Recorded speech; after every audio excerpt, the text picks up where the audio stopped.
Bueno, mis hermanos, gracias y paz a todos ustedes. Bienvenidos a nuestro primer seminario teológico.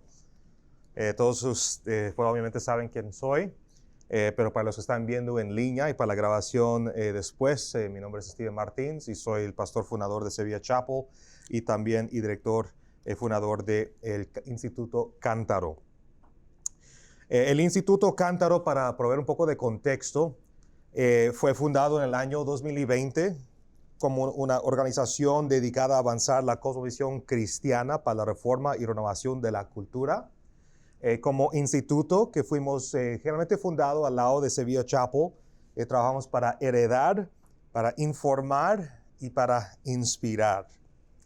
Y en términos de heredar, trabajamos hacia abrazar nuestra tradición protestante a través de nuestra investigación, nuestra escritura, nuestras conferencias, demostrando la vitalidad de la cosmovisión bíblica.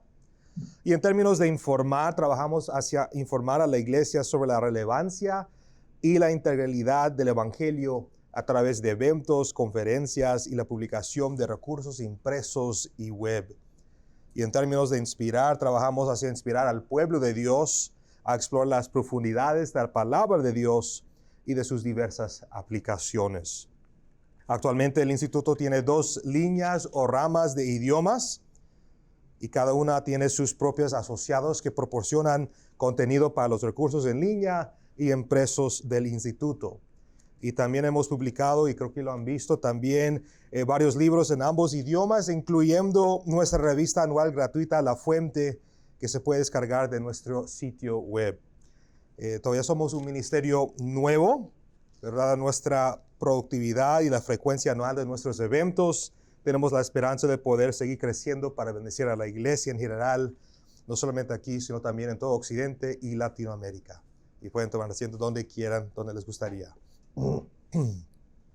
Ahora, si desean más información, son más que bienvenidos a consultar nuestro sitio web y nuestro canal de YouTube. Y si todavía no lo han hecho, asegúrense de suscribirse a nuestros canales de redes sociales, donde encontrarán abundantes recursos. Antes de empezar o proceder adelante, empezamos con una palabra de oración para preparar nuestras mentes y nuestros corazones para lo que vamos a ver esta mañana.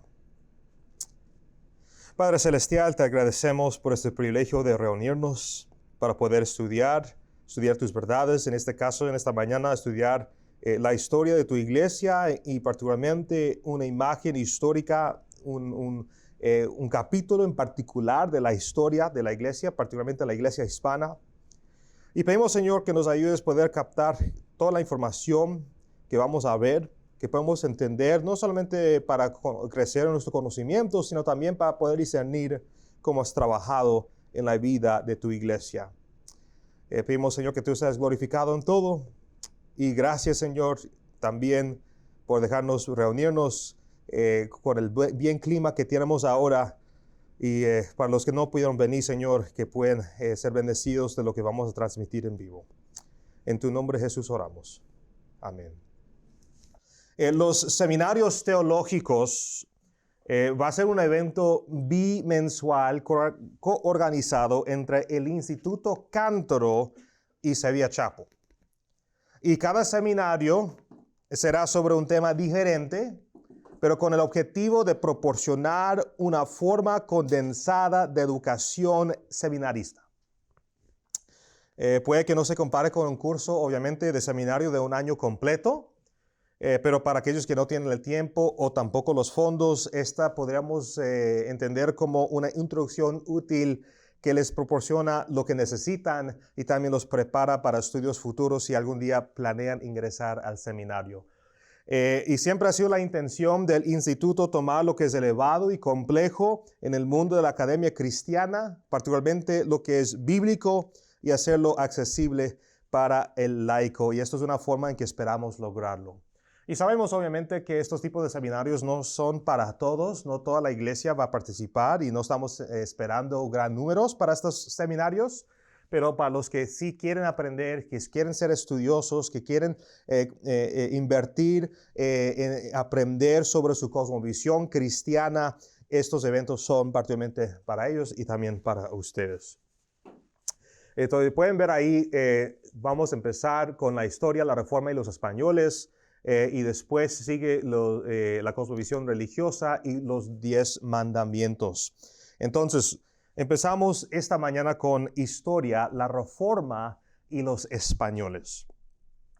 Ahora, fue difícil encontrar el libro de texto preferido para este seminario debido a la falta de disponibilidad en el mercado canadiense, y lo van a encontrar ahí, están en sus mesas, entonces siéntese libre de tomar un libro. El libro es de Michael Reeves, La llama indestructible de la Reforma. En inglés se llama The Unquenchable Flame, uno de mis libros más preferidos. Y es un texto, bueno, podríamos decir que este seminario no es basado en este texto, pero este texto sí es para complementar sus estudios y para entender mejor el contexto de lo que estaba pasando y entender las figuras mayores o principales en el movimiento de la Reforma.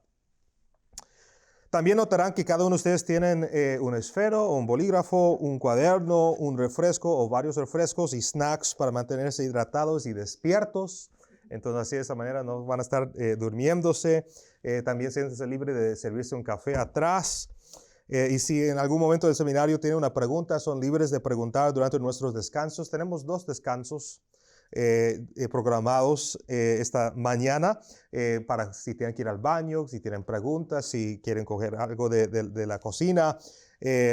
Siéntese libre en esos tiempos. Así que si piensan que esto es largo, esto sí va a ser largo, no son como esos estudios bíblicos de los miércoles. Esperan hasta que auditen o que se inscriban en un seminario universidad y van a ver lo que es en verdad largo, porque son como clases de 3 horas. 3 horas. Bueno, antes de entrar en la materia, está la simple cuestión de por qué comenzar con este tema. ¿Y por qué estudiar este tema en particular? Porque podríamos escoger la teología sistemática, lo cual sí lo vamos a ver más adelante. Podríamos escoger cualquier otra cosa dentro de los estudios y las disciplinas cristianas, pero yo escogí la historia de la Reforma Española. Y la razón por la que estamos comenzando con este tema tiene mucho que ver tanto con el Instituto Cántaro como con Sevilla Chapel. Ambos toman sus nombres de la Reforma Española del siglo XVI y ambos cuentan una historia. Y veremos eso cuando lleguemos a esa sección. Pero en cuanto a la segunda pregunta, que se puede reformular como ¿por qué necesito estudiar este tema? Déjeme responder con lo siguiente.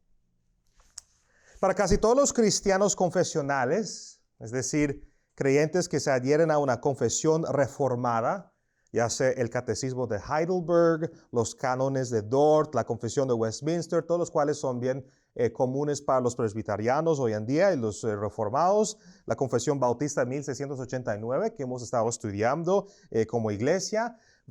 Existe una conciencia general de dónde provienen históricamente nuestras convicciones. Cuando hablamos de los cristianos confesionales. Y pueden rastrear sus creencias hasta las comunidades reformadas que surgieron como resultado de la Reforma protestante. Tienen, en otras palabras, una herencia reformacional muy rica. Los franceses, por ejemplo, pueden recordar a los hugonotes, esos protestantes franceses que persistieron incluso después de una persecución violenta en Francia.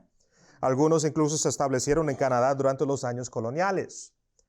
Samuel de Champlain, alguien que se menciona mucho en la historia canadiense, uno de los líderes coloniales de la Nueva Francia, la actual Quebec del siglo XVII, era generalmente amigable y tolerante con los hugonotes y mostró eso cuando recibieron algunos hugonotes que vinieron a Quebec. Los franceses y suizos también tienen un reformador gigante al que referirse, Juan Calvino, que tal vez lo han escuchado y tal vez lo han escuchado más por la doctrina calvinista, que nosotros no usamos ese término, nosotros simplemente usamos la doctrina reformada, pero originó con Calvino, lo cual es a menudo acreditado como el mayor teólogo reformado de todo el movimiento de la Reforma. Hoy tenemos las instituciones de la religión cristiana disponibles en varios idiomas, la cual fue la obra magna de Juan Calvino. Los británicos, podríamos hablar de los británicos. Ellos tienen a William Perkins, quien escribió El Católico Reformado. Tienen los puritanos más adelante. También tienen a William Tyndale, uno de los traductores de la Biblia al inglés, quien fue influenciado por Martín Lutero, y varios más que actualmente están fuera de nuestro alcance de estudio esta mañana. Hablando de Lutero, los alemanes y los luteranos de todas las etnias tienen a Martín Lutero, el catalizador del movimiento de la Reforma. Y solo al referirme a estos nombres y a algunas de las obras que produjeron, estoy apenas arañando la superficie, porque todavía hay otros que mencionar, como Jan Hus, Ulrico Zwinglio, Pierre Viret, etc., algunos los cuales vas a leer en el texto que tienen ahí. En resumen, la Reforma se extendió por toda Europa, tuvo un gran impacto. Y sin embargo, si se le pregunta a un creyente español confesional qué sabe sobre su herencia protestante hispánica o española, sabría muy poco. Y creo que lo mismo se puede decir de cualquier persona hoy en día que provenga de una tierra, una nación, una cultura donde las creencias protestantes fueron castigadas tan severa y persistentemente. Y esa es una de las razones por las que nadie ha oído hablar o habla de la Reforma Española. Si le preguntas, ¿conoces de la Reforma Española? Te van a decir que no. Incluso muchos de los reformadores, los reformados, los estudiosos, los eruditos que se enfocan más en Inglaterra y su historia, o tal vez en Holanda, Alemania, Dinamarca, etc., todos van a decir que no conocen sobre una Reforma Española, porque la creencia impuesta por los historiadores españoles es que no hubo tal. Y sí, de hecho, hay varios documentos o textos históricos de historiadores famosos en la historia de España que tocaron sobre estos protestantes, pero en sus registros, en todo lo que han escrito, lo han tratado de disminuir sus contribuciones y sus gran logros, y simplemente han tratado de descartarlos como herejes, como una mancha en la historia de España.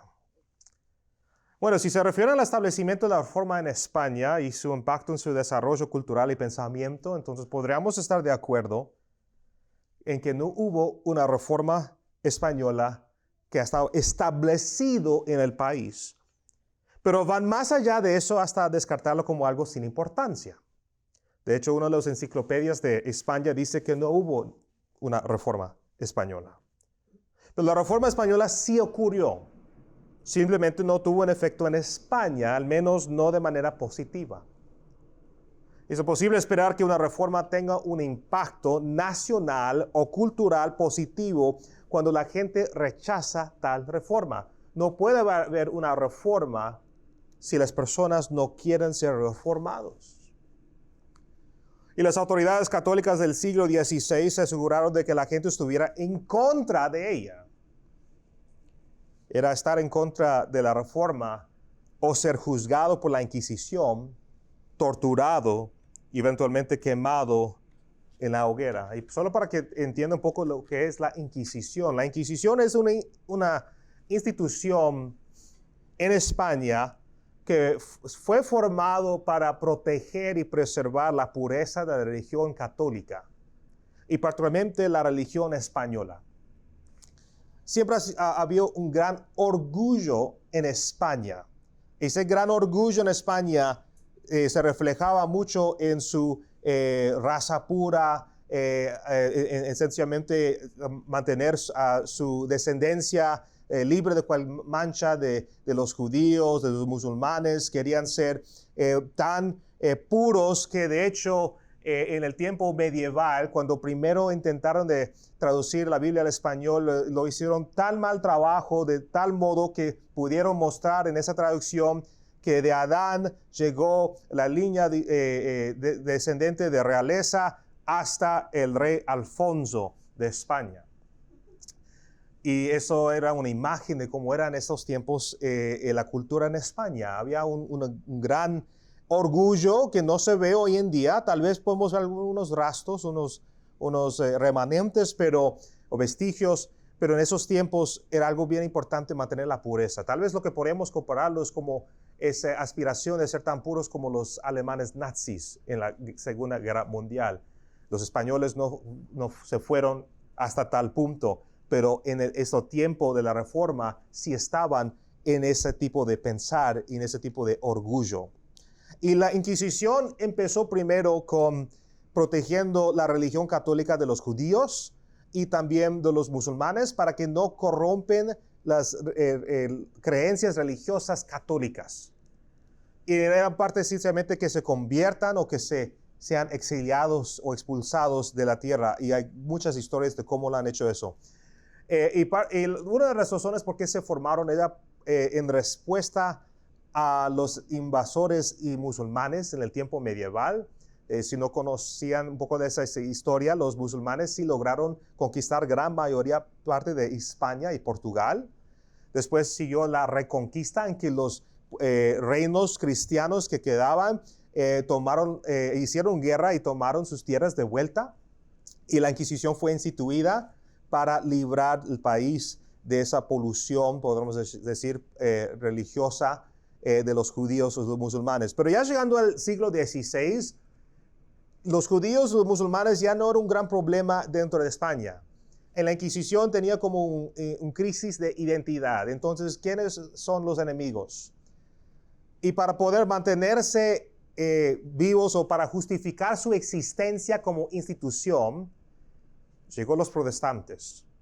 Y los protestantes eran los próximos enemigos de la Iglesia Católica. Eso es para darles un poco de contexto sobre la Inquisición. Pero a pesar de eso, la Reforma Española procedió con aquellos fieles protestantes que fueron exiliados al extranjero y procedió mientras estaba lejos de su tierra natal y sembró semillas que ahora están dando fruto hoy, más particularmente en Latinoamérica, de maneras en que no lo habían hecho antes. Y es por eso que debemos estudiar este tema olvidado, porque lo que Dios había comenzado no se extinguió. Y aunque fue interrumpido en cierto sentido por las maquinaciones del hombre, ahora estamos viendo un resurgimiento sin su oposición histórica pasada. Entonces, si queremos entender lo que Dios está haciendo ahora en medio de su iglesia de habla hispana, no solo aquí, sino en América Latina, y donde quiera que se hable el español, entonces necesitamos comprender cómo comenzó todo. Y lo que comenzó hace tantos años, en el siglo XVI, fue un despertar espiritual que fue el resultado del redescubrimiento del mensaje bíblico del Evangelio. Y para amplificar lo que eso significaba, podríamos expresarlo de esta manera. La Reforma fue un descubrimiento de lo que la revelación escrita de Dios tiene que decir sobre la vida cotidiana. No solamente la vida espiritual, la vida cotidiana. Todos los aspectos de la vida. Comenzamos con lo que muchos historiadores han referido como el catalizador de la Reforma. En el siglo XVI, por toda Europa, la Iglesia Católica había incrementado la venta de indulgencias. Para aquellos que no están familiarizados con las indulgencias, en estos tiempos eran papeles proporcionados por la Iglesia con el sello del Papa usualmente, que supuestamente reducían el tiempo de una persona en el purgatorio y aceleraban su camino al cielo en comparación con no tener uno. Y no solamente para uno mismo, sino también para tal vez un pariente, un familiar, alguien que ya falleció, tal vez por su hijo o su hija para el futuro, uno nunca sabe. La noción de indulgencias ya nos parece obviamente antibíblica por varias razones, incluyendo la idea antibíblica del purgatorio, que no se encuentra en ninguna parte de las Escrituras. Y la idea de que podemos pagar nuestro camino al cielo, que también está ausente en las Escrituras, y en algunos casos, como cuando Simón el mago intentó comprar el poder del Espíritu Santo del apóstol Pedro, vemos en la Biblia que es fuertemente condenada esta noción. ¿De qué uso tiene Dios del dinero? ¿No es Dios el dueño de toda la tierra? ¿No son todas las gemas, los diamantes del universo suyas? ¿Puede un hombre hacerlo más rico o más pobre? La verdad es que el hombre no posee nada directamente. Nosotros no somos dueños directamente de lo que tenemos porque todo es de Dios, todo es del Señor. Y lo que el hombre tiene es lo que Dios ha querido que tenga. Dios quita y Dios da. Dios da y Él quita, como lo vemos en la historia de Job. Bueno, la venta de indulgencias se remonta hasta el siglo XI y XII, que fue generalmente cuando el purgatorio comenzó a enseñarse más ampliamente. Y en esos tiempos la venta de indulgencias tenía una forma diferente de lo que vemos en el siglo XVI. A diferencia de lo que vemos en el tiempo de Lutero, en los siglos XI y XII, mientras la Iglesia Católica buscaba recuperar tierras cristianas de invasores musulmanes, lo que se llama la Reconquista y lo que salió después, las historias de El Cid, el héroe, los papas ofrecían remisión completa de los pecados a cambio de la participación de una persona en las guerras. No importaba si eres asesino, un ladrón, si cometiste adulterio, no importaba los pecados que cometiste. Si participabas en las guerras contra los musulmanes, podías recibir remisión completa de los pecados. Y esto se consideró la primera indulgencia y se originó a partir de un decreto papal. Por supuesto, debido a que esta no era una idea bíblica, la gente necesitaba algo de convencimiento. ¿Cómo así? Hubo algunos en la iglesia que estaban dudando esto. ¿Cómo así que estamos ofreciendo esto? Esto no conocemos nada de esto en la tradición o historia de la iglesia temprana. Lo que llevó entonces a los teólogos medievales en los siglos XII y XIII a desarrollar una teoría de la penitencia. Es decir, sencillamente que la iglesia les pidió a ellos, por favor, estamos haciendo esto en práctica, invéntense algo para justificar esto. Y lo vamos a proponer o presentar como una verdad o una práctica cristiana enraizados en las enseñanzas de los apóstoles y de Jesús. Bueno, no vamos a desviarnos del tema en cuestión. Simplemente se puede decir que las indulgencias solo podían ser administradas por papas o en algunos casos arzobispos y obispos para ayudar a las personas con la gestión de su deuda de pecado. Y como podrían imaginar, de la misma manera que hay varios paquetes de ayuda financiera en nuestra sociedad actual, dentro de la Iglesia Católica había diferentes tipos de indulgencias. Algunas que pagaban la deuda de pecado en su totalidad, que se llamaban indulgencias plenarias, y algunas que pagaban la deuda de pecado en parte, que se llamaban indulgencias parciales. Es como hoy en día, si tienes problemas con deudas y no puedes pagar, entonces contactas un servicio que te pueda ayudar a pagar tus deudas y hacer unos trámites por ahí. Era casi igual con la Iglesia Católica. Mira, tengo tanta deuda de mi pecado, he hecho tantos pecados y no puedo pagar todo con buenas obras, necesito ayuda. Y ahí está el Papa y la Iglesia Católica para ayudar. La venta y provisión de indulgencias tiene una larga y compleja historia, pero creo que tenemos suficiente contexto para entender el catalizador de la Reforma.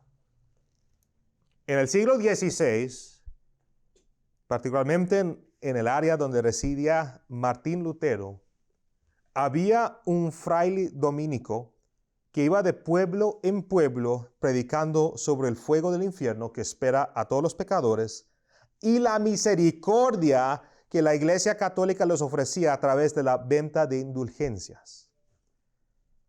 Compra una indulgencia y tus pecados serán perdonados, asegurado por el Papa, quien era el vicario de Cristo en la tierra. Bueno, la forma en que este fraile dominico llevaba a cabo su trabajo, su nombre era Johann Tetzel, para que se pueden tomar nota de eso. Esencialmente irritó a Lutero, este Johann Tetzel, quien para este momento no solo era un monje, sino también ya era un doctor en el monasterio de Wittenberg. Cabe señalar que antes de su disputa con Tetzel y la venta de indulgencias, Lutero ya había causado cierta conmoción al cuestionar previamente la teología escolástica de la Iglesia. Y para entender un poco lo que es el escolasticismo, aunque esto sería para otra sesión más adelante, el escolasticismo era una tradición, una clase de teología y filosofía que surgió de los tiempos medievales, en particularmente que dividió el mundo en dos esferas, la esfera de la gracia, todo lo que es sagrado, y la esfera natural, que esencialmente hoy lo podemos llamar como todo lo que es secular. Y era simplemente una división artificial y muchas cosas surgieron de ahí. Y Lutero no estaba de acuerdo con mucho de lo que salió de la teología escolástica. Entonces, el 4 de septiembre de 1517, había escrito su disputa contra la teología escolástica, que consistía en unas 97 tesis. Ahora, esto no iba a ser un problema para la Iglesia Católica porque solamente eran asuntos teológicos y no les causaba ningún problema. Pero quizás esto despertó el interés de los habitantes de Wittenberg, porque poco después de esto, el 31 de octubre del mismo año, 1517, Lutero procedió a clavar en la puerta de la capilla sus famosas 95 tesis, o su disputación sobre el poder y la eficacia de las indulgencias. Y aunque esto estaba en latín, escrito en lenguaje académico, y estaba destinado a provocar un debate académico sobre las indulgencias en la Universidad de Wittenberg, sus 95 tesis fueron tomadas de la puerta de la capilla, reproducidas en la imprenta y distribuidas a toda la gente.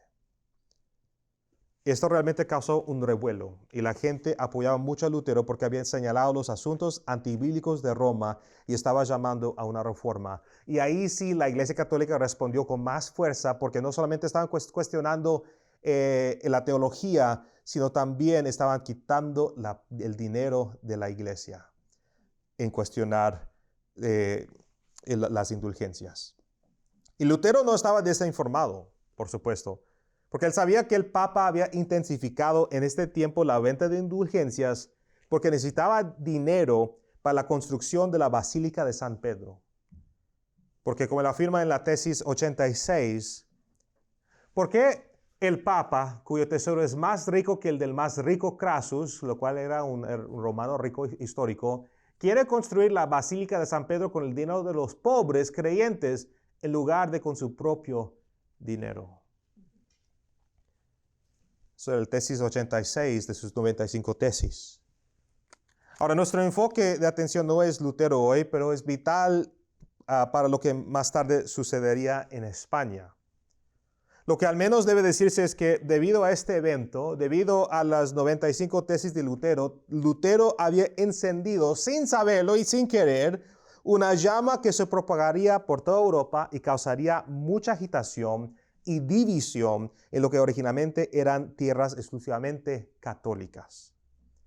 Y podemos ver las cosas desde los ojos de los hombres, pero cuando elegimos ver las cosas desde los ojos de Dios, informados por la revelación escritural de Dios, la Biblia, podemos ver a Dios desmantelando o literalmente destruyendo las maquinaciones impías y corruptas del hombre y rescatando a su pueblo de la mentira y al mismo tiempo restaurándolos en la verdad.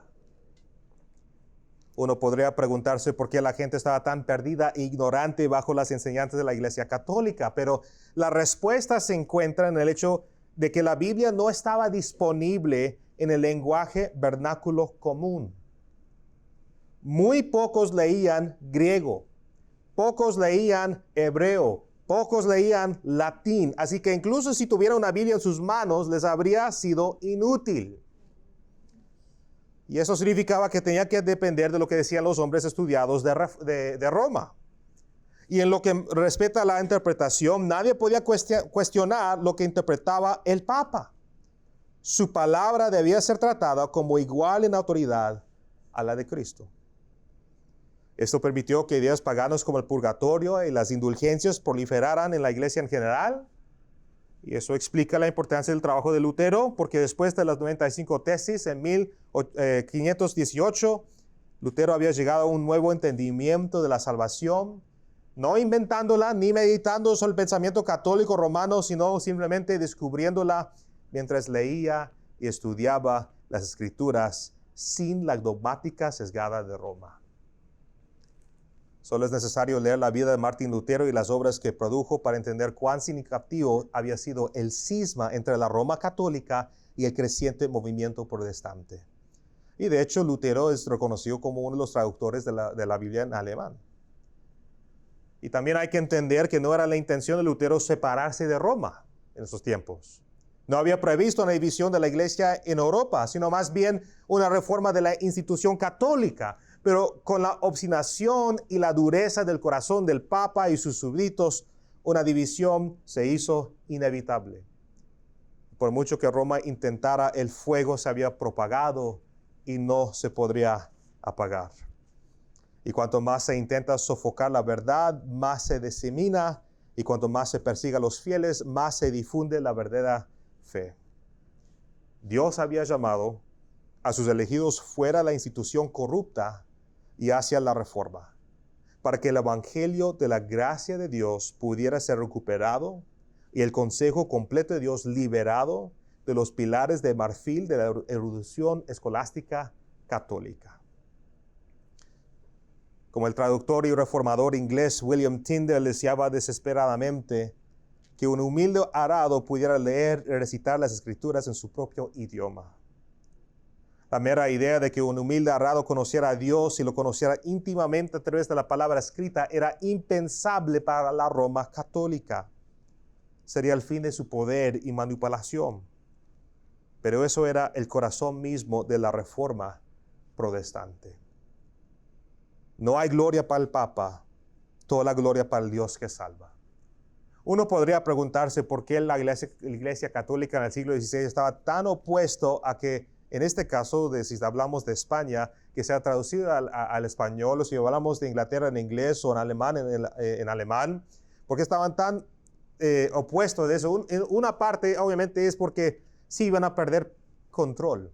Iban a perder poder y poder manipular a la gente, porque la gente pudiera verificar lo que está en las escrituras y lo que está enseñando la iglesia católica. En otra parte, también dijeron que la palabra era tan santa y tan sagrada que simplemente traducirlo del latín, que era algo que tenías que simplemente ganar o aprender con el tiempo, tenías que trabajar duro para aprender el latín, para poder leerlo entonces en la Sagrada Escritura.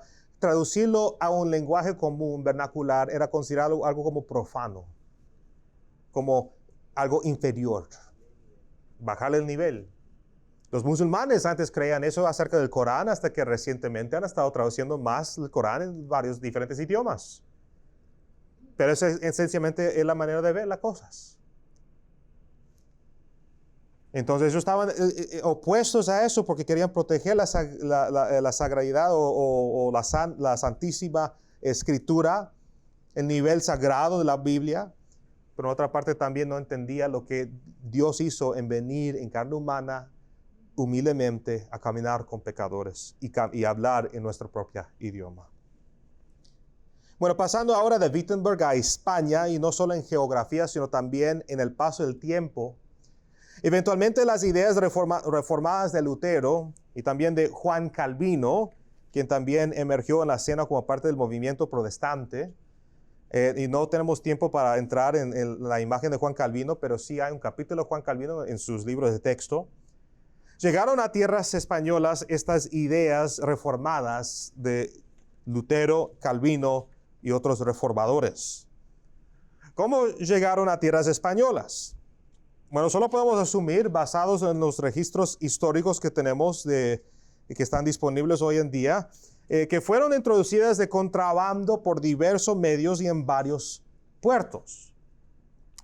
Un contrabandista particular que creí que valía la pena traer a nuestra atención fue Julián o Julianillo Hernández.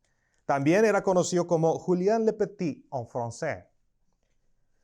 Julián era un español nacido en Valladolid, una ciudad que se convertiría en uno de los dos centros protestantes en España, siendo el otro Sevilla. Y aunque no tenemos suficientes datos históricos para determinar cuándo nació, sabemos que no se quedó en España. Fue parcialmente criado en Alemania, según el testamento del padre Martín de Roa, donde trabajó en la floreciente industria de la imprenta. Y parece casi providencial, quizás lo fue, que la reforma tuviera lugar alrededor del mismo tiempo que la invención de la imprenta.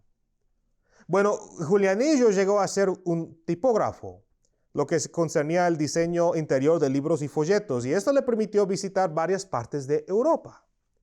Y dada la estrecha relación de la reforma y la imprenta, no debería sorprendernos que Julián estuviera expuesto a ideas reformacionales de Alemania y los Países Bajos.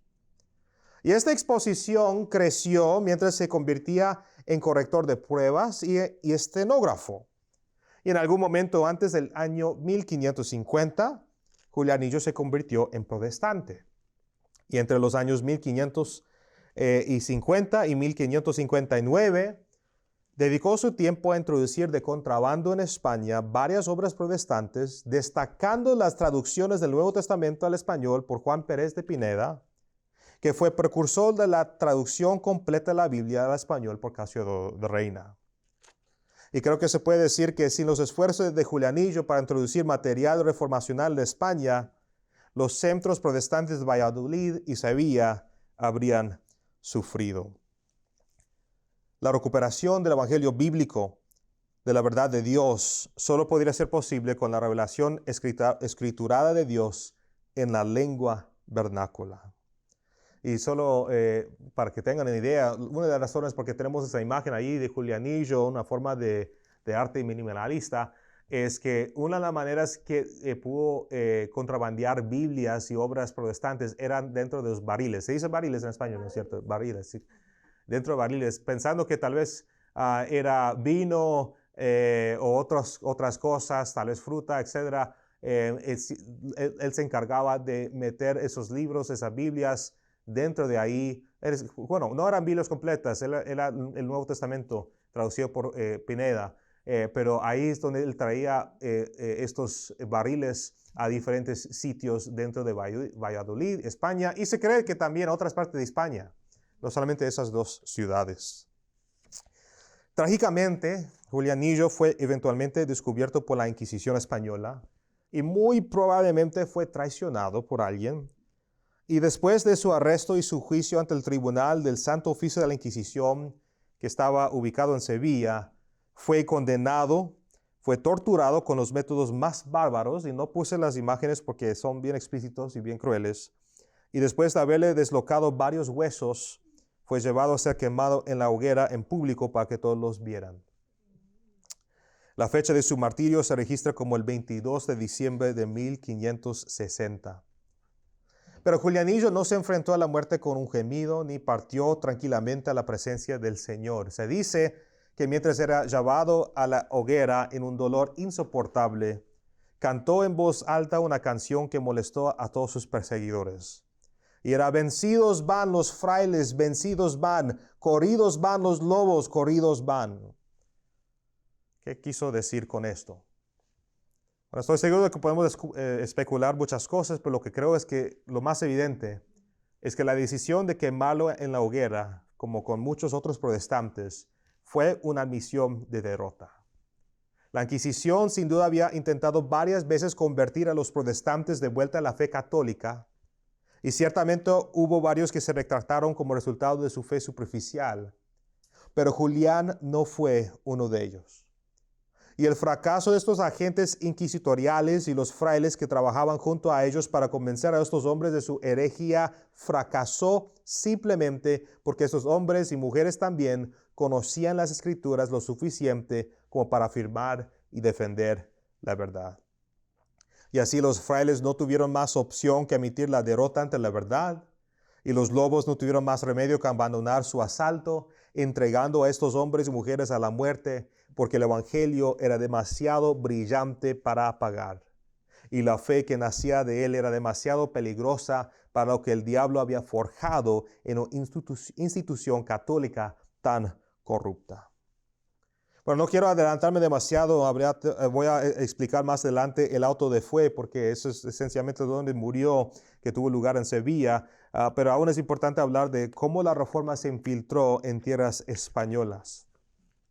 Quizás el documento histórico más informativo que tenemos sobre cómo sucedió esto es el Artes de la Inquisición Española, publicado en 1567.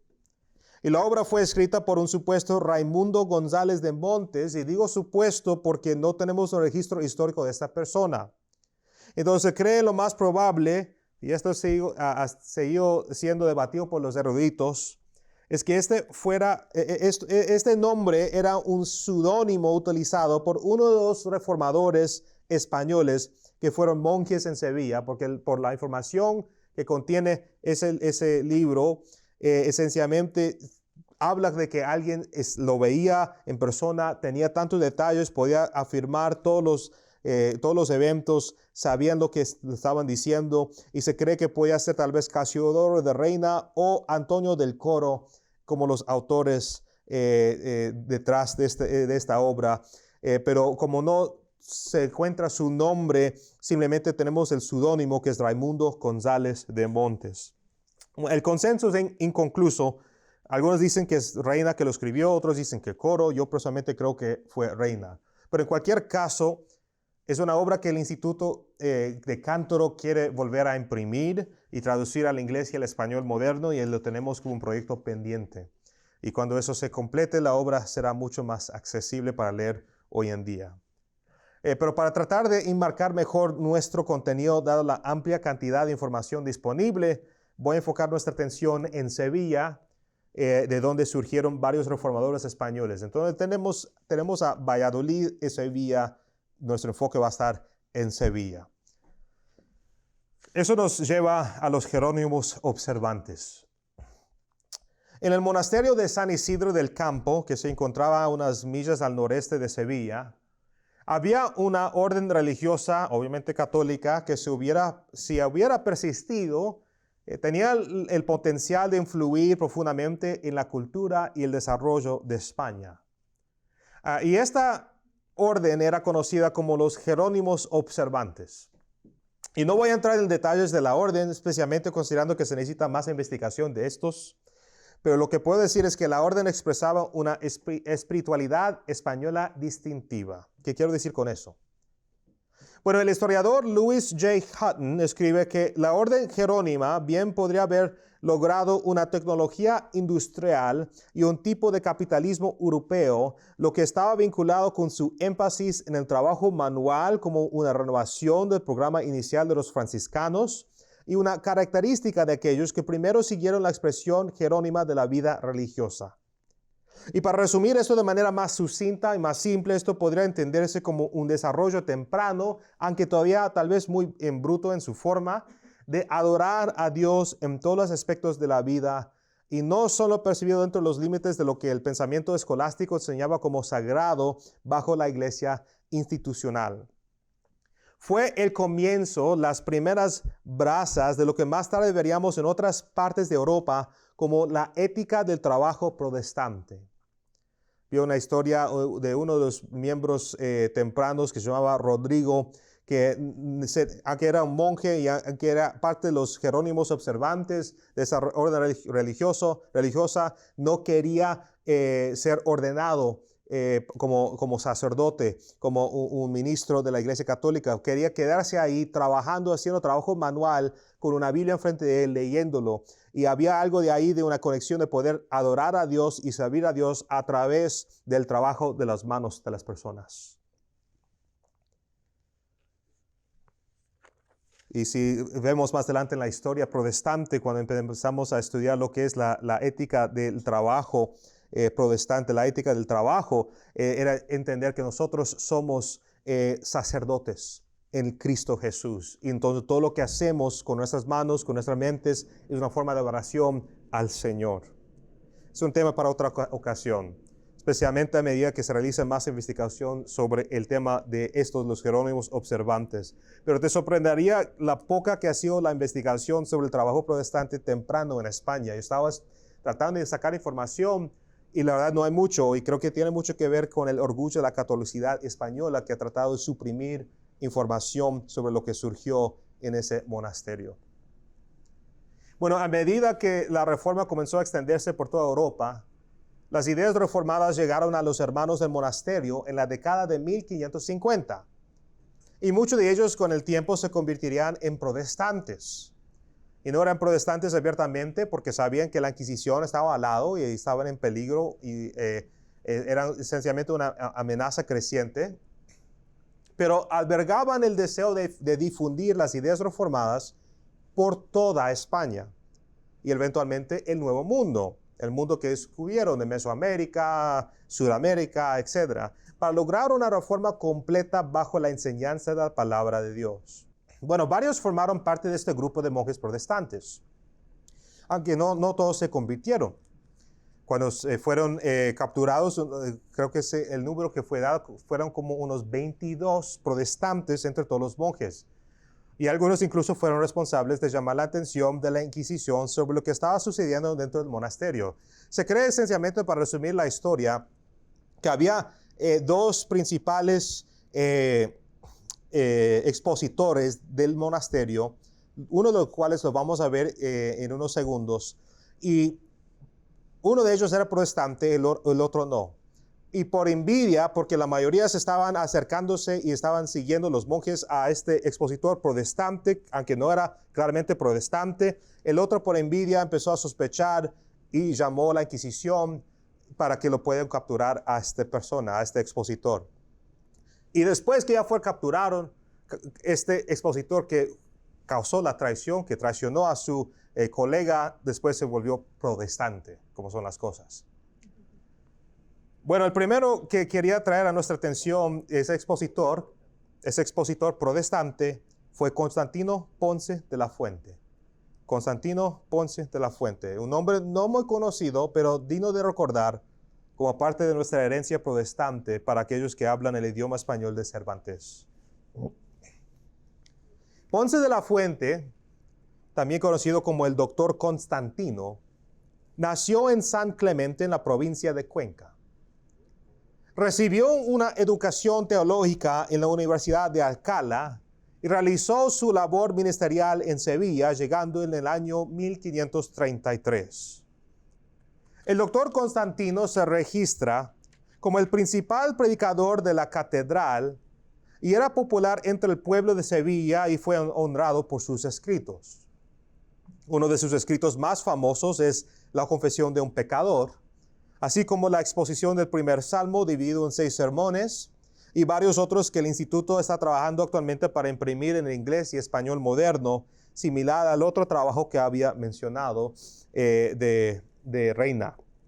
Y de hecho creo que se puede decir que el instituto tiene toda la intención de recuperar las obras protestantes españolas que han sido dejadas a la historia olvidada. Bueno, volviendo al doctor Constantino, su servicio ministerial en Sevilla coincidió con el momento en que la ciudad se convirtió en un punto central para la reforma protestante española. Algo que se estaba gestando justo bajo las narices de la Inquisición, y la Inquisición aún no había descubierto todo lo que estaba sucediendo. No era inusual que los teólogos católicos tuvieran simpatías protestantes, y no era técnicamente ilegal, siendo el teólogo holandés Desiderio Erasmo un ejemplo de ello, pero el doctor Constantino no era un simpatizante, era un protestante encubierto. Puede que haya predicado en la catedral bajo la apariencia del catolicismo romano como un sacerdote romano, pero sus enseñanzas estaban influenciadas por la Reforma. Sus escritos estaban empapados en ideas reformadas, luteranas, pero en ningún lugar públicamente afirmó ser protestante. Y esto fue suficiente para enfurecer a la Inquisición porque lo sospechaban, y sin embargo no tenían pruebas para condenarlo. Su breve salida de Sevilla no pareció ayudarlo porque desde el año 1548 hasta el 1553, el doctor Constantino sirvió como capellán del rey y ganó un alto respeto por el contenido y la entrega de sus sermones. Predicaba al rey de España.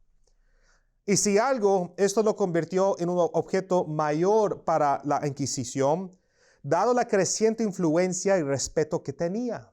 Este hombre era poderoso, este hombre tenía influencia, este hombre pudiera cambiar a España. Bueno, eventualmente, el doctor Constantino fue descubierto. Había sido arrestado, interrogado y a lo largo afirmó su catolicidad hasta que se presentaron pruebas que llevaron a su confesión. Una mujer que había asistido a sus sermones en la catedral tenía varios escritos reformados luteranos del doctor Constantino que eran explícitamente reformados, no se podía negar. Era exactamente lo que la Inquisición necesitaba y resultó que estos escritos estaban escondidos y por accidente los encontró. Tras este descubrimiento, y se imagina que tal vez se presentaron estas obras a él, el doctor Constantino admitió sus convicciones protestantes, afirmó el evangelio bíblico, se negó a retractarse e insistió en que no abandonaría lo que las escrituras enseñaban claramente. Y antes de que pudiera ser ejecutado, el Señor tomó su espíritu mientras yacía en su calabozo. Los registros dicen que murió de una enfermedad, pero solo el Señor sabe. Y esto, por supuesto, no impidió que la Inquisición más tarde desenterrara sus restos para quemarlos en uno de sus autos de fe.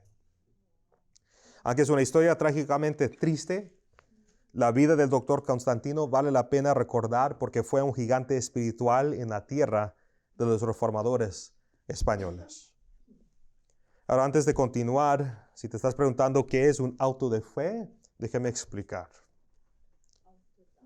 Un auto de fe, que significa acto de fe, era el ritual de penitencia pública llevado a cabo entre los siglos XV y XIX. Entonces, fue una ritual de penitencia pública llevada a cabo dentro de los siglos XV y XIX de herejes y apóstatas condenados, impuesto por la Inquisición como castigo y ejecutado por las autoridades civiles. Y aunque era la Inquisición la que condenaba a los herejes, era el gobierno civil el que realizaba el acto de ejecución. Una de las razones simplemente es porque había un conflicto de interés y era necesario que hubiera esa distinción entre la institución de la Inquisición y las autoridades civiles. Y la forma más extrema era la muerte en la hoguera, a menudo de la manera más espantosa posible para infundir miedo en la población general. Y aunque no voy a hablar en gran detalle, créeme que los autos de fe llegaron a ser tan grandes, tan costosos, que no eran muy comunes, pero tan grandes que no era inusual ver cientos, incluso miles matados, quemados en un solo auto de fe. Por supuesto, dada la extrema violencia de la Inquisición, que operaba sin restricciones, quemar a personas vivas no era suficiente. Construyeron efigies para personas, como decir, ¿cómo se dice? Kind of like dolls. No son marionetas. Lo que realmente quemaban, muñecos. Como muñecos grandes, sí. Construían muñecos grandes que en apariencia de algunos reformadores que estaban ausente para quemarles. Para quemarlas. Eso les permitía llevar a cabo su agenda asesina. E incluso desenterrar y quemar a aquellos que habían muerto antes de su ejecución. Si había un protestante que murió tal vez hace 5, 10 o tal vez 15 años atrás, desenterraron sus huesos y sus cuerpos para traerlos a la hoguera para quemarlos. Generalmente un auto de fe consistía en una misa católica. Consistía en una oración, una procesión pública de los condenados y la lectura de sus sentencias. Y también era una forma de penitencia para los espectadores públicos, ya que se les consideraba participando en un proceso de reconciliación y se les daba la oportunidad de enfrentar sus propios pecados y ser perdonados por la iglesia. Era una expectativa que el público asistiera a ver estos eventos. Era necesario para que la gente entendiera, si te vuelves protestante, eso es lo que te espera. Si empiezas a entretener las ideas de la reforma, eso es lo que te espera. Y vemos aquí la persecución contra el pueblo de Dios y los fieles. Y muchos murieron. Hombres, mujeres, incluso niños también. Y eso nos va a llevar a nuestro primer descanso antes de seguir adelante. Entonces, si tienen preguntas, lo pueden hacer en este momento. Si quieren ir al baño, pueden tomar unos minutos para ir al baño o también tomarse un café. Y empezaremos de nuevo, continuaremos en 10 minutos. Bueno, antes de proceder, mis hermanos, les voy a compartir esto. Es uno de los libros de Constantino Ponce de la Fuente, doctor Constantino Ponce de la Fuente, La confesión de un pecador. Ahora, esto ha sido traducido en inglés y si no me equivoco fue traducido en los años 1800 y algo, sí, 1869, por un Benjamin Whiffen. Sí, había algunos ingleses que estaban interesados en la Reforma Española en los 1800 y trataron de traducir algunas de las obras. Esta es una de sus obras. Entonces les voy a dejar que lo vean. Está en inglés. Sí hay una en español, pero no lo tengo acá. pero si quieren verlo así como fue en imprenta en el 1800, ahí pueden verlo los detalles. Pero el original es en español. Sí, el original es español. Ellos hicieron el trabajo duro de tomar el español del siglo XVI, que no es fácil de traducir ni de leer, y lo traducieron a un inglés. Y aunque es un inglés antiguo, es más fácil de entender. ¿Más fácil que el español? Es que es el español. Y lo van a ver. De hecho, cuando lo voy a repartir más en el otro descanso, la Biblia del oso, y tratan de leer esa, porque eso es español del siglo XVI, y van a ver que no es el español de hoy en día, es bien diferente. Una versión internacional. Es que uno en el colegio le hacían leer algunos capítulos del ingenioso Hidalgo Don Quijote de la Mancha. Y ese español Oh, era sí. denso, era Es cierto. complicado porque tenía muchas palabras que hoy en día son arcaísmos, son palabras ya en desuso. También lo que voy a repartir también es otro libro. Esto es un libro de que forma parte de una serie más grande que trata de recopilar o traer todo de nuevo en una colección de todas las obras de los españoles. También fue los 1800, si no me equivoco. No tengo la información aquí todavía del autor. La obra se llama Carrascón. Es parte de mi trabajo de investigarlo para poder sacar más información, pero sencillamente sí son trabajos de los reformadores españoles, entonces eso sí lo voy a pasar para que lo vean. Bueno. Habiendo explicado ahora el auto de fe, déjeme traer nuestra atención a dos individuos más, antiguos hermanos en el monasterio de San Isidro. Estos individuos son Casiodoro de Reina y Cipriano de Valera. Y si sus nombres suenan familiares es debido a las traducciones actuales de la Biblia, Reina Valera, pero eso voy a explicar más adelante. Se cree que Reina nació alrededor del año 1520 en Montemolín, en la provincia de Badajoz. Y se registra que siempre tuvo interés en las escrituras cristianas, lo que le llevó a convertirse en monje del monasterio Jerónimo en 1557. Y eso significa que habría conocido al doctor Constantino, quizás incluso se benefició de él antes de su arresto. Sin embargo, su tiempo como monje no fue muy largo. Mientras estaba en el monasterio, se convirtió al protestantismo después de haber leído la literatura reformada que había sido introducida de contrabando. Y según algunos académicos, se cree que fue una figura central en el crecimiento y organización de los protestantes en Sevilla durante su corta estancia. Tal vez incluso formó como uno de los primeros pastores, en comillas, porque no fue técnicamente un pastor, era parte de los monjes, pero sirvió esa capacidad juntos con algunos otros de la comunidad protestante dentro del monasterio. Y cuando la comunidad protestante fue descubierta por la Inquisición, Reina fue uno de los pocos que logró escapar.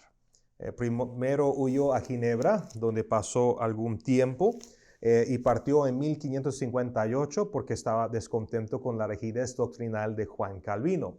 Esencialmente, Reina creía que era una nueva Roma, pero más tarde descubriría que esto era así porque Reina tenía amigos que en realidad eran herejes. Uno que se llama Servetus, que era unitario, negaba la Trinidad. Y tales herejes no eran bienvenidos ni aceptados en Ginebra. Ginebra esencialmente era como un centro nuevo protestante bajo Juan Calvino. Y si alguien quería traer sus herejías ahí, no estaban bienvenidos, obviamente, porque estaban tratando de recuperar la verdad bíblica.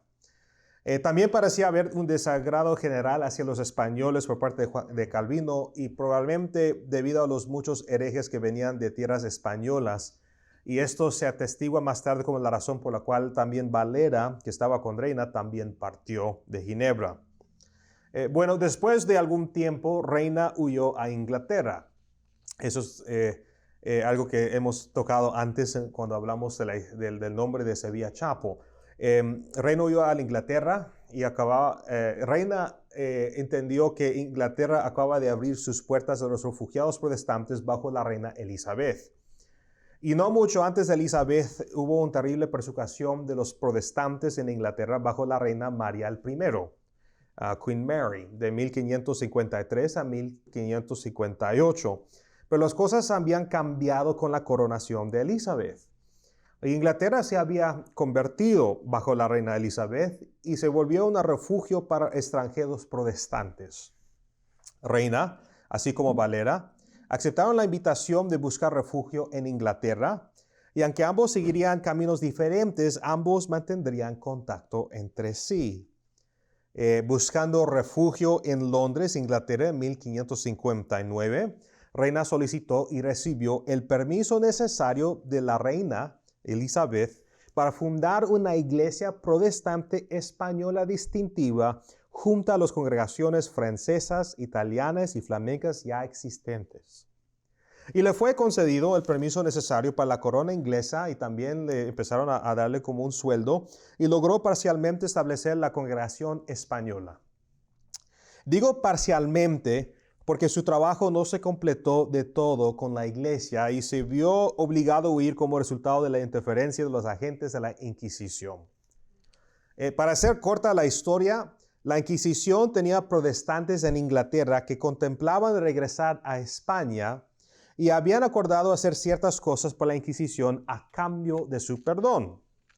Ningún perdón se consideró a los protestantes dentro de España, pero se consideraba una victoria política si lograban desconvertir a un protestante en el extranjero y ganarlo de vuelta para la España católica.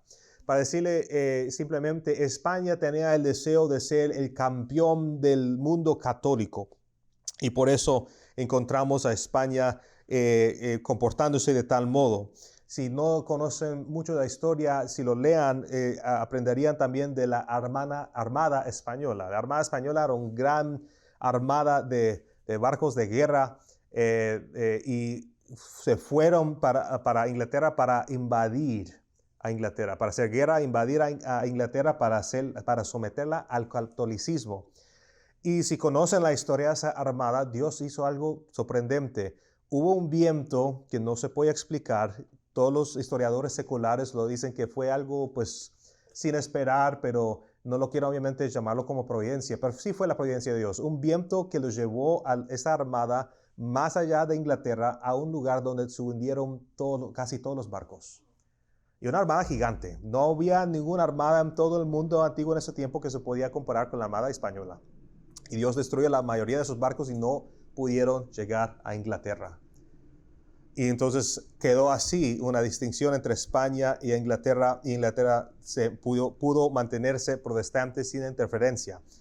Sin embargo, vemos que España estaba involucrados en tratando de causar divisiones dentro de Inglaterra cuando se trataba de los españoles. Bueno, después de varios intentos de difamar y escandalizar a Reina, un intento funcionó lo suficientemente bien como para asustar a Reina y cuestionar su credibilidad. Y tenía que ver con compartir la cama con un hombre más joven y que ambos no cometieron ningún acto de pecado, las acusaciones fueron suficientes para forzar a Reina y al joven a huir. Para ponerlo simplemente, no tenía mucha plata, tenía un apartamento, solo había una cama, compartieron la cama. Alguien los vio después y se enteró que solo tenía una cama, entonces obviamente pensó, entonces están compartiendo una cama. Ahí empezó el escándalo. Más tarde se revelaría que los cargos eran falsos y también que eran fabricados por alguien con vínculos con la Inquisición. Esencialmente esta persona que estaba detrás de esto hizo un trato con la Inquisición que pudiera regresar a España perdonado su pecado con tal que pudiera hacer daño a Reina y en la obra que estaba haciendo ahí. Y la estrategia había logrado su objetivo, que era hacer que Reina huyera de su proyecto protestante en Inglaterra. ¿Por qué se huyó de Inglaterra? Porque no solamente porque su credibilidad estaba bajo cuestión, tenía miedo que en esos tiempos, obviamente, el sodomía y la homosexualidad, las actividades de los homosexuales eran castigados a veces con muerte. Aunque no hubo una ley en Inglaterra que le iba a llevar a él ser ejecutado por eso, él no sabía eso, no sabía mucho el contexto legal de Inglaterra y huyó porque sabía, había dos cosas que nunca quería ser acusado. Uno era ser acusado de ser un hereje. El segundo era ser acusado de sodomía. Entonces Reina huyó. aunque huyó, y también este joven también huyó porque no sabían qué les esperaba, todo salió a la luz, era una falsa acusación, nada pasó. Era simplemente una estrategia, logró su objetivo. La Inquisición pudo hacer que Reina huyera de su proyecto protestante en Inglaterra. Una de las razones era porque estando de vuelta en Europa pudiera entonces capturarlo. No lograron capturarlo. Reina pudo escapar de la Inquisición. Sin embargo, Reina logró durante su estancia en Londres elaborar una confesión reformada para la fundación y reconocimiento de su iglesia. Una confesión a la que hoy podemos referirnos como la Confesión Española de la Fe Cristiana, que el Instituto el mes pasado, si se acuerdan, terminó de traducirla en inglés y al español moderno y publicó por primera vez en este formato bilingüe. Y la mayoría de ustedes, si no estaban, por favor, después del estudio, avísame para darte una copia. Todos creo que deberían haber recibido una copia de esta confesión como regalo de Navidad de Sevilla Chapel. Es lo que fueron dados. Y aunque muchos de nosotros no estamos acostumbrados a leer confesiones históricas, creo que vale la pena leer esta confesión de Reina, que había sido editada por su amigo Valera, debido a su significado histórico y por ser un tesoro tan precioso para nuestra propia herencia protestante. Sí hubo otras confesiones de los españoles, pero esto es uno que debe ser marcado y atesorado. Un tesoro que no porque sea una obra del hombre, sino un tesoro porque es una obra que nació como resultado de la gracia de Dios a través de la fe, como todas las confesiones reformadas. Ahora déjame resumir el resto de la contribución de Reina a la Reforma española. Después de huir de Inglaterra, Reina llegó a Frankfurt en 1564 por el camino de Amberes del año anterior. Y ahí se estableció con su familia y escribió lo que yo creo personalmente es su obra Artes de la Inquisición Española. Y mientras estaba ahí, Reina también completó lo que fue su proyecto más importante y que consumió más tiempo y quizás el logro más significativo del movimiento de la Reforma Española, la traducción completa de la Biblia al español. La traducción de Reina no es una hazaña menor. Utilizó una serie de textos que tenía a su disposición para realizar su traducción, incluyendo la Biblia Ferrara, que es la Biblia hebrea en ladino, el texto masorético, la Vetus Latina, el Receptus de Erasmo e incluso varios manuscritos siriacos. Y no estuvo sin asistencia. La anterior traducción del Nuevo Testamento de Pérez de Pineda ayudó a Reina en esta edición de texto completo. Y voy a hablar de Pérez porque vale la pena también mencionarlo brevemente, pero primero una palabra sobre Valera. La traducción de la Biblia de Reina se publicó en 1569, titulada La Biblia del Oso, debido a su imagen de portada. Y Valera estuvo muy involucrado porque para aquellos familiarizados con la historia de la Biblia en español, Valera continuaría revisando y publicando la segunda edición de la Biblia en 1602, la Biblia del Cántaro. Y de hecho, les voy a compartir para que los puedan ver. Esto lo que tengo aquí es la Biblia del Oso. La Biblia del Oso, 1569. Eso fue publicado por el aniversario de 500 años de la Reforma, hace unos años atrás, pero es un facsímile. Sencillamente es una fiel reproducción de la Biblia. Entonces lo pueden ver, tratan de leerlo, es en el español del siglo XVI. Y esto es lo que hizo Reina. Ahora les voy también a presentar lo que hizo Valera.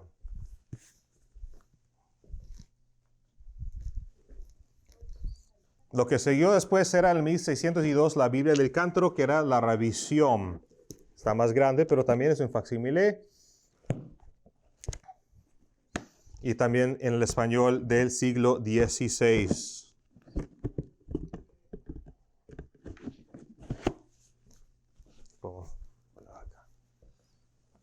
O sea, la Biblia del Cántaro era la revisión de la Biblia que tradujo Sí. Casiodoro de Reina. Exacto. Y voy a hablar de eso más adelante, pero primero una palabra sobre el surgimiento de Valera. Esta es una complementación de la del oso? Es una revisión. Sí, una revisión de la traducción. Cipriano de Valera, que trabajó en la Biblia de Cántaro, nació en Fregenal de la Sierra, Badajoz, al norte de Sevilla. Fue estudiante durante 6 años en la Universidad de Sevilla, donde estudió dialéctica y filosofía y se graduó con un título de bachelor. Y en sus 20 años se convirtió en miembro de la Orden de los Jerónimos Observantes, donde serviría junto a Reina y varios otros. Habiendo aceptado las ideas de la Reforma, él y otros 20 monjes serían declarados herejes protestantes por la Inquisición, pero a diferencia de muchos otros, Valera logró escapar con Reina y encontró su lugar de refugio primero en Ginebra. Y aunque Reina no se benefició particularmente de su tiempo en Ginebra, Valera sí lo hizo, siendo fuertemente influenciado por la teología de Juan Calvino y traduciendo al español el gran tesoro reformacional que tenemos hoy en día, su gran obra, Las instituciones de la religión cristiana, que articula la doctrina reformada antes del posterior desarrollo de las confesiones reformadas, incluyendo la Confesión de Fe de Westminster y la Confesión de Fe Bautista 1689. Se podría argumentar si estas confesiones habrían surgido de la manera en que lo hicieron sin la contribución de Calvino a la Reforma. Y en verdad, Calvino es en gran medida el teólogo más grande de la era de la Reforma, y Valera seguiría sus pasos, eventualmente ganando el título de el hereje español por la Inquisición, debido a su brillantez teología y excelencia en la escritura polémica. Entonces vemos su brillantez teológica y su excelencia en la escritura polémica. Y después de su tiempo en Ginebra, Valera procedería a Inglaterra como reina, pero en lugar de establecerse en Londres al principio, Valera pasaría a tomar un puesto como profesor de teología en la Universidad de Cambridge, llegando a ser eventualmente un fellow del Magdalen College. Y en el año 1565 recibió su maestría en artes de la Universidad de Oxford, y desde ese momento a su mudanza a Londres no tenemos muchos datos históricos. Pero lo que podemos decir es que Valera se convertiría en un activo vital en la guerra religiosa de Inglaterra con España, escribiendo varias obras y traduciendo las obras de otros reformadores para diseminarlas en tierras españolas como una forma de fuego de artillería. Sus obras más notables son los 2 tratados del Papa y la Misa, que esencialmente es una obra que muestra todos los elementos paganos de la Misa y del Papado de la Iglesia Católica, y también escribió un tratado para confirmar en la fe cristiana los cautivos de Berberia, lo cual es un tratado escrito para los cristianos que fueron convertidos justo antes o tal vez después de ser esclavizados por los piratas musulmanes, ambos de los cuales el Instituto planea traducir y republicar. Y de hecho, si Dios nos permite, el fin de este mes vamos a tener un tratado para confirmar en la fe cristiana los cautivos de Berberia de Cipriano de Valera ya disponibles para ordenar. Valera seguiría su carrera académica con una mudanza a Londres para asumir la posición pastoral que Reina había dejado vacante. Si se acuerdan, Reina huyó de Inglaterra, entonces Valera vino para tomar su puesto. Y algunos académicos creían que la iglesia se disolvió inmediatamente después de la partida de Reina, o al menos poco después de la llegada de Valera como su reemplazo. Pero no tenemos razones para creer que esta disolución tuviera lugar. Valera estuvo muy involucrado en el desarrollo y presentación de la Confesión española, y tenemos todas las razones para creer que se sintió muy comprometido con lo que Reina plantó, su mentor, lo que había comenzado en Londres entre los refugiados protestantes españoles. Ahora, no sabemos mucho más sobre Valera, aparte del hecho que se casó y tuvo hijos. Y la última nota histórica que tenemos de su vida fue la publicación de la Biblia del Cántaro en 1602. Fue una revisión de la obra de Reina, como mencioné, sin tocar mucho el trabajo de traducción realizado por Reina, pero sí reorganizando el contenido de la Biblia para reflejar mejor la organización de otras Biblias protestantes traducidas. Esto incluye la omisión de los apócrifos y la agrupación de los libros del Antiguo y Nuevo Testamento al orden que tenemos hoy en nuestras propias Biblias. Y teniendo las Biblias ahí, pueden compararlos para ver. Y por esa razón se les rinde un amplio tributo por parte de las sociedades bíblicas españolas. Bueno, habiendo dicho que iba a mencionar algo sobre Juan Pérez de Pineda, y debería hacerlo, dado que vemos su trabajo previo al de Reina y Valera, así que también es digno de nuestra consideración. Vemos a Pérez como un reformador que nació en Montilla, Córdoba. Córdoba. ¿Se dice Córdoba? Córdoba. Muchas gracias. Córdoba, por el tilde. Muchas gracias. Durante su tiempo se desempeñó como supervisor de finanzas para el emperador Carlos el V, y siendo un hombre de mente aguda, Pérez ocupó diligentemente el cargo de rector del Colegio de la Doctrina en Sevilla, un término de oficina que presenciaría la ciudad convirtiéndose en el principal semillero del protestantismo en España. No se nos dice, ni por evidencia histórica, ni por la evolución actual, cuándo exactamente Pérez se convirtió al protestantismo, pero habría sido antes del arresto de Juan Gil, que era otro protestante, en 1551 por la Inquisición española. Y como testifican los registros, Pérez logró escapar de la persecución religiosa que surgió y gracias a su escape logró contribuir significativamente a la Reforma española. ¿De qué manera? Bueno, en 1556, antes de que Reina imprimiera su traducción al español de la Biblia del Oso, Pérez imprimió su traducción al español del Nuevo Testamento en Ginebra, asistido por los trabajos de traducción anteriores de otros reformadores, Francisco de Encinas y Juan de Valdés. Sus copias del Nuevo Testamento fueron introducidas de contrabando en España por diversos medios, pero con más éxito por Julián o Julianillo Hernández, que ya hemos visto. Pérez también es acreditado por escribir la Epístola Consolatoria en 1560, que fue escrita para el consuelo y aliento de los hermanos y hermanas perseguidos en la fe, y hacia el final de su vida, Pérez serviría como capellán de la duquesa Renata de Ferrara en Francia, quien había hecho de sus dominios territoriales un refugio para protestantes, y en más de una ocasión había proporcionado refugio en su castillo a aquellos que huían de la muerte por su fe, y sería de hecho muy elegiada por el reformador Juan Calvino. Pero volviendo a Pérez, en su devota búsqueda de una traducción completa de la Biblia al español, una que superara la calidad de sus propios esfuerzos, dejó en su muerte en 1567 fondos específicamente designados para ese proyecto. Fondos que más tarde beneficiarían a Reina, quien haría buen uso del trabajo de traducción del Nuevo Testamento de Pérez para su Biblia de Oso. Y mirando hacia atrás ahora, hay mucho más que decir sobre la Reforma española, y hay varios reformadores que aún no he tenido tiempo de mencionar y que merecen tanta atención. Pero en un corto periodo de tiempo he logrado darles una visión general condensada de lo que los católicos españoles se han negado a llamar la Reforma española. Hubo una reforma a que fue exiliada de las tierras españolas, y aunque logró poco en comparación con las tierras donde la reforma fue finalmente abrazada, sin embargo, sucedió. Un fuego pequeño sigue siendo un fuego en comparación con un incendio forestal. De la misma manera, no podemos negar que hubo algo como una reforma española.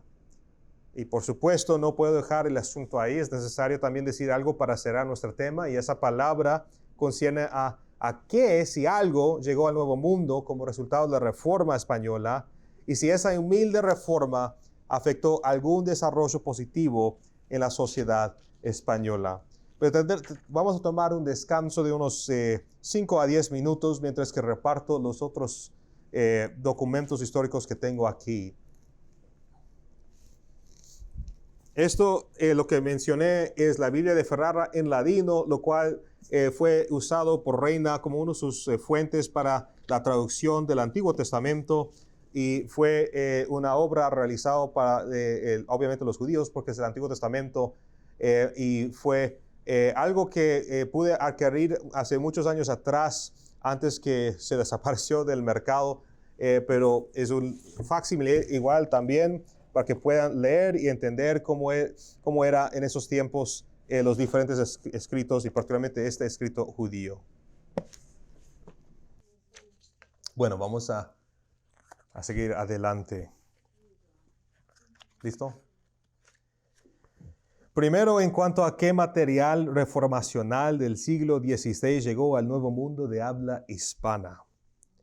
Yo exploro esto con mayor detalle en la edición de 2021 de la revista La Fuente, publicado por el Instituto y está disponible para descargar en línea de forma gratuita.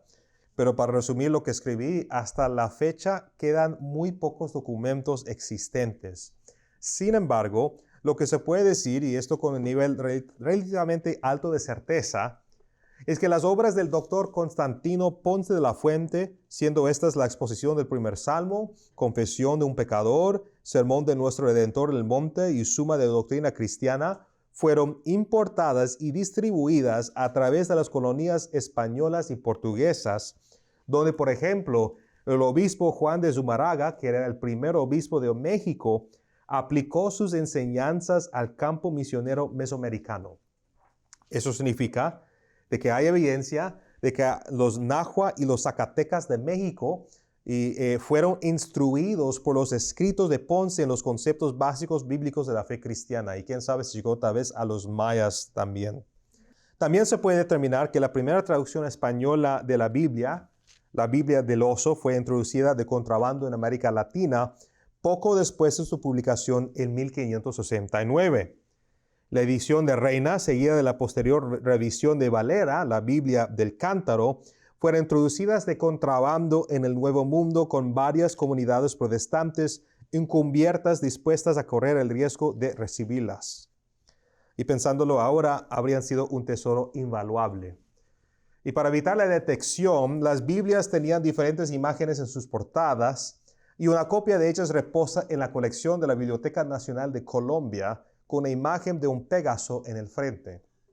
La erudición de la Universidad Colombiana afirma que la copia corresponde con la Biblia del Cántaro de Valera y como llegó a Colombia no está muy claro, solo que fue encontrada en la colección literaria del lingüista colombiano Rufino José Cuervo Urizari. Desafortunadamente, dado la presencia de la Inquisición en Latinoamérica, la Biblia del Oso y todas sus variantes revisadas posteriores fueron pronto descubiertas y destruidas. Y eso es una de las copias que gracias a Dios fueron preservados. Muy poco llegó al Nuevo Mundo, muy poco se conservó hasta el día de hoy. Esto me lleva al siguiente asunto. Si la Reforma Española tuvo un impacto positivo en la hispanosfera. Bueno, a diferencia de lo que se puede decir sobre la influencia y el desarrollo de la Reforma en la anglosfera, la realidad de la hispanosfera es bastante marcada. Como resultado de los esfuerzos de la Inquisición, que mencioné que está por toda parte del mundo, y la contrarreforma en España y en el Nuevo Mundo, la Reforma Protestante tuvo poca o ninguna influencia en el desarrollo de la religión y la sociedad hispánica. Y al contrario, su ausencia dio paso al animismo, el sincretismo religioso y más tarde al modernismo. ¿Qué es el animismo? La creencia que puede haber fuerzas espirituales en la creación misma, en objetos creados. El sincretismo religioso es la combinación de enseñanzas cristianas con otras creencias, tal vez indígenas. Un ejemplo sería las diferentes religiones sincretizados en Cuba, donde vemos una mezcla del catolicismo con la brujería y también vemos el modernismo, especialmente expresado en varios ámbitos políticos y también en el comunismo y el socialismo. Como escribe el pastor y erudito Dr. Miguel Núñez en su libro El poder de la palabra para transformar una nación, lo cual sí lo recomiendo, es un muy buen libro. Dice, la cosmovisión latinoamericana ha sido mayormente animista, sincretista y modernista. El animismo no solo ha influido en la iglesia tradicional de Roma, sino también en muchas de las creencias antibíblicas manifestadas en iglesias evangélicas que abusan de la práctica de los dones sobrenaturales del Espíritu. y modernismo es la mejor manera de etiquetar la cosmovisión del continente mezclada con el catolicismo romano, el deísmo, que es la creencia de que Dios creó las cosas y después se apartó y no está involucrado en nada, y el animismo, en que todo tiene una fuerza espiritual en el mundo. Habiendo dicho esto, la ausencia de la fe reformacional o reformada explica por qué la vida cristiana en la hispanoesfera no experimentó la misma transformación y florecimiento que la de Europa y de América del Norte, y por qué no logró servir tampoco como un instrumento para la transformación de su cultura. Y al final, la cultura solo puede reflejar posiblemente la cosmovisión religiosa de la gente, porque la cultura es la religión de la gente externalizada. No debería sorprender entonces que la cultura latinoamericana no haya exhibido los frutos de las convicciones bíblicas protestantes en su historia. Y esto es porque no les había, y si les había, ciertamente eran anémicas. Y eso no es para desacreditar a las iglesias protestantes actuales que están trabajando en los campos misioneros, ni a los misioneros pasados que han sufrido mucho para plantar iglesias bíblicamente reformadas. Simplemente significa que el protestantismo, como influyente cultural mayor y agente transformador, ha estado ausente en gran parte de la historia de la hispanoesfera, pero si Dios quiere, no por mucho tiempo. Y eso me lleva a la pregunta: ¿qué estamos construyendo a la reforma? Y si por estamos me refiero a los cristianos en todas partes de la hispanoesfera, entonces la respuesta es simple. Debemos adoptar el mismo espíritu reformacional de los reformadores que se expresa en la forma de las 5 solas. Y conocemos estas 5 solas como sola gratia, sola fide, solus Christus, sola Scriptura y soli Deo gloria. Y cuando se articulan juntas, estas solo expresan como que somos salvados por gracia sola, a través de la fe sola, en Cristo solo, según la Escritura sola, para la gloria de Dios solo. Si fuéramos a elaborar sobre esto, podríamos decir que en cuanto a sola gratia, queríamos asegurarnos de nunca apartarnos de la doctrina de la gracia de Dios, y no solo en términos de nuestro entendimiento, sino también en términos de nuestra práctica. Y de la misma manera, en lo que respecta a sola fide, queríamos asegurarnos de que nunca apartarnos de la doctrina de la justificación a través de la fe en Cristo, y nuevamente no solo en términos de nuestro entendimiento, sino también en términos de nuestra práctica. Y si vivimos de tal manera que refleje que estamos tratando de ganar el favor de Dios, entonces contradecimos las enseñanzas de la palabra y nuestra confesión. Y si vivimos de una manera que presupone nuestra propia justicia, entonces negamos la verdad de la palabra de Dios sobre nuestra pecaminosidad, y que la justicia solo se puede encontrar en Dios, y que su justicia solo puede ser imputada a nosotros en el Hijo Jesucristo. Y de manera similar, en lo que respecta a solus Christus, siempre debemos afirmar que no hay salvación en nadie más que en Jesucristo solamente. Ningún místico, ningún hindú, ningún budista, ningún musulmán, nada fuera de Cristo encontrará salvación en su propia religión y falsas filosofías. Fuera de Cristo, estamos muertos en nuestros pecados y sujetos a un juicio final y eterno. Y luego tenemos sola Escritura, que es más que solo adherirse a ella como nuestra autoridad final para asuntos relacionados con la doctrina y la piedad personal, sino también como nuestra autoridad final para todo vivir y pensar. Y aunque es cierto que la Biblia no es un manual para cada disciplina y cada actividad bajo el sol, sí nos proporciona los parámetros necesarios desde los cuales podemos entender correctamente las cosas que vemos en este mundo y determinar cómo debemos hacer las cosas en obediencia a Dios, nuestro Creador. Y luego tenemos soli Deo gloria, que todo lo que creemos y que todo lo que hacemos guiados por las Escrituras es para la gloria de Dios solo. En verdad, según el reformador Juan Calvino, la creación de Dios y todo lo que sucede dentro de ella es el teatro de la gloria de Dios. Las 5 solas merecen ser examinadas como un tema completamente separado por sí mismo, pero en esta forma condensada creo que podemos entender cómo podemos encarnar el espíritu reformacional.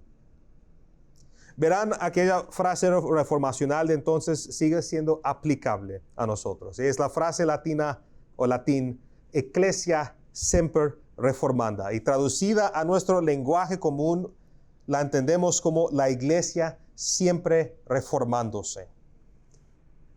Ese es el espíritu reformado, reformacional. No solo preservar lo que la reforma recuperó como resultado del estudio de la palabra, sino buscar siempre reformar nuestro pensamiento y nuestra vida al consejo completo de la palabra de Dios. Y como podemos ver desde entonces hasta ahora, la iglesia ha continuado madurando, ha continuado reformándose, y aunque ciertamente podemos citar varios retrocesos y desvíos, no podemos negar que estamos en un lugar mucho mejor hoy en nuestro desarrollo teológico y práctica cristiana que en tiempos antiguos.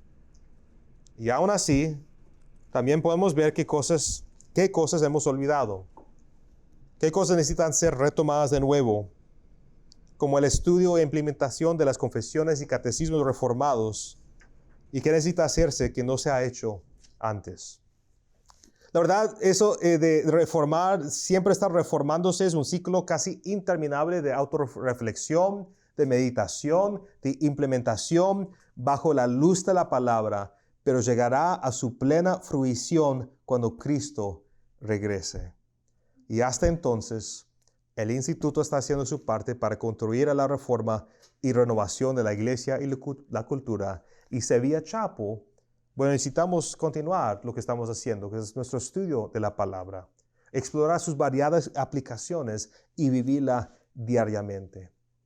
Porque sin ninguna vergüenza, en realidad, con mucha alegría, somos en nuestra confesión una comunidad reformada, distintivamente bautista, pero reformada. Y nos unimos con otras comunidades reformadas en los distintivos de las 5 solas y las doctrinas de la gracia, como la afirman las confesiones reformadas históricas. Y con eso llegamos al final de nuestro estudio juntos y a las palabras de despedida del reformador español Valera. Él dice, particularmente encontrado en la introducción de la institución religiosa: abre tus ojos, oh hispanos, y abandonando a aquellos que te engañan, obedece a Cristo y su palabra, que sola es firme e inmutable para siempre. Establece y funda tu fe en el verdadero fundamento de los profetas y apóstoles y único cabeza de su iglesia. Con eso, mis hermanos, concluimos nuestro estudio, nuestro seminario. Media hora, tal vez un poco temprano, pero tendremos más tiempo para preguntas y respuestas, y también tiempo para convivir un poco antes que nos vamos.